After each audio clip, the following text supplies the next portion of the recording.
ఇలై దళపతి Vijay last మూవీగా చెప్పుకుంటున్న Jana Nayagan pre release business record స్థాయిలో జరుగుతుందా?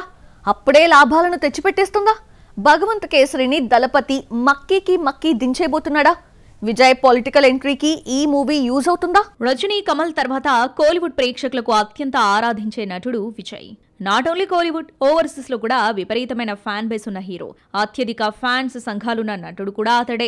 అలాంటి హీరో సినిమాలు కాదని పొలిటికల్ ఎంట్రీ ఇచ్చాడు. వచ్చే ఏడాది తమిళ అసెంబ్లీ ఎన్నికల్లో పోటీ చేయబోతున్న దళపతి నటనకు గుడ్ బై చెప్పాలి అనుకున్నాడు. జననాయకన్ అతడి చివరి సినిమానే అని పేర్కొంటున్నారు క్రిటిక్స్.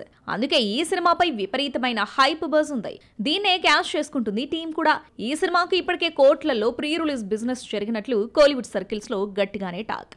బాలయ్య, అనిల్ రావిపూడి కాంబోలో తెరకెక్కిన భగవంత్ కేసరి సినిమాలోని ఓ ప్లాట్ తీసుకుని దానికి పొలిటికల్ టచ్ ఇచ్చి జననాయకన్ తెరకెక్కిస్తున్నాడు హెచ్ వినోద్. అయితే బాలయ్య సినిమాలోని కొన్ని సీన్లు మక్కీ దించే ఛాన్సులున్నాయన్న టాక్. కేవీఎన్ ప్రొడక్షన్ అత్యంత భారీ బడ్జెట్ చిత్రంగా తెరకెక్కిస్తుంది. సుమారు 300 కోట్లకు పైగా పెట్టుబడి పెట్టినట్లు సమాచారం. ఇక జనవరి 9న రిలీజ్ డేట్ లాక్ చేసుకున్న ఈ సినిమా ప్రీ రిలీజ్ బిజినెస్ మొదలు పెట్టిందట.